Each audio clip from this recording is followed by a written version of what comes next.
Hi, welcome back to Gillian at Mystic Healing Therapies. So it's the Christmas holidays.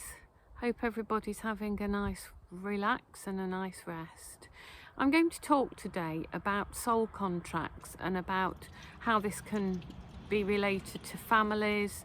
Obviously this time of year is traditionally a time for families. We've got the stereotypical time of everybody sharing time with the family, enjoying that, and that's absolutely fantastic for those people that this life they've chosen to experience that. But I just want to say a few words for people that perhaps don't look forward to Christmas. There's a lot of people on their own or recently estranged, or for one reason or another they don't really get along with the family very well, and I just really wanted to say a few words about that and to honour that. It's okay, we don't all have to fit into this stereotypical idea that, hey, fantastic, we're all having a wonderful time at Christmas. So I'm going to pare it back really to the soul contracts we make.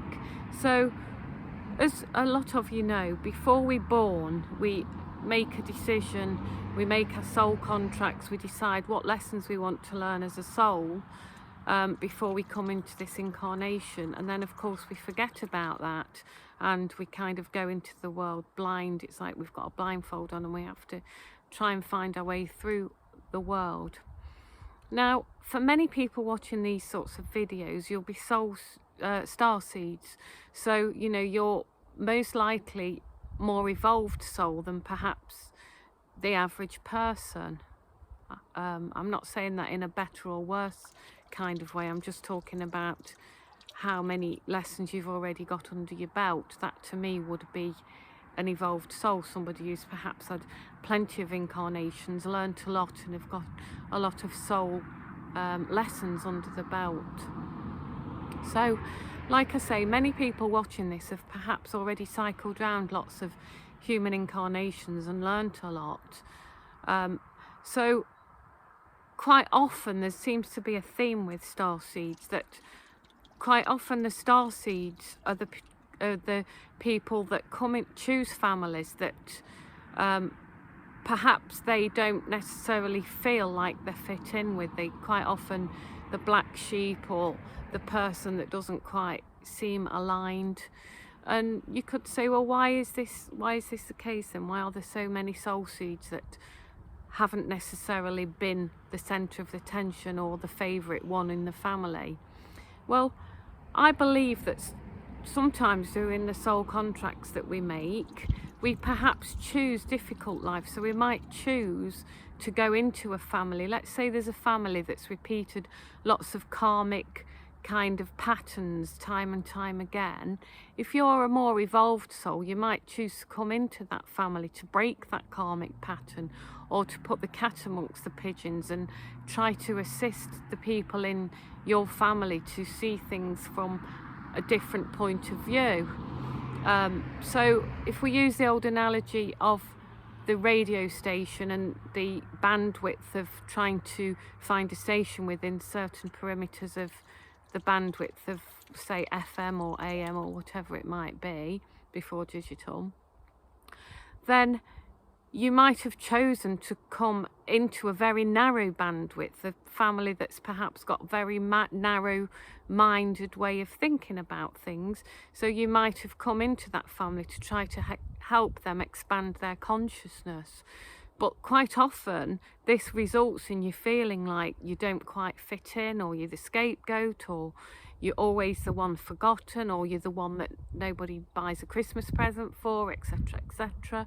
But that's because you've chosen to come in and perhaps change the family patterns.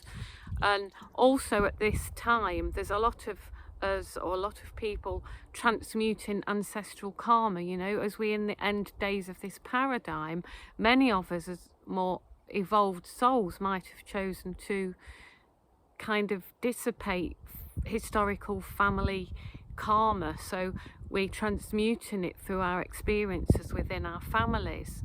So I just want to really give a shout out to all those people that are in this ilk. You know, you've perhaps, even if you've got reasonable relationships with your family, and you know, you still might not feel like they get you, or they're a little bit cautious around you, or you know, this last couple of years has been such a telling time for many of us within our family groups, because there's so many different views on what's been happening the last 2.5, 3 years, aren't there?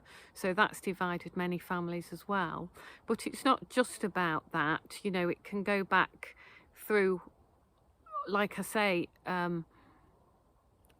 us choosing to incarnate into certain families to help raise the consciousness of the family. So I just wanted to say that, really. I know that, you know, as well, in this time, there's a lot of expectation, isn't there? There's a lot of expectation from mainstream media, etc., that, oh, it's the happiest time of the year. But, you know, for some people it isn't, and that's okay. If you're one of those people that can't stand Christmas, can't wait till you go back to work, then that's okay, you know.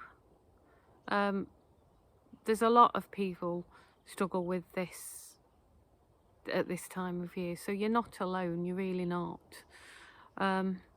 Yeah, so just remember, we do choose our family. I know that's hard.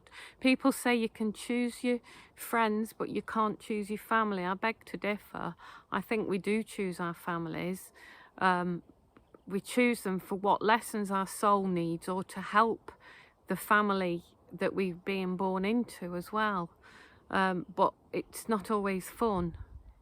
You know, when we are making our soul contracts and we're in the spirit world, we don't necessarily realise how tough it is to be a human being with your feet on the ground in this world. So I really just want to send everybody a lot of love. You know, Yuletide blessings. We're still in the Yuletide. From the pagan tradition, we're still in Yuletide, so Yuletide blessings to everybody, and I'm sending you lots of love from my radiant golden heart to your radiant golden heart, and yeah, lots of love to you all. Bye for now.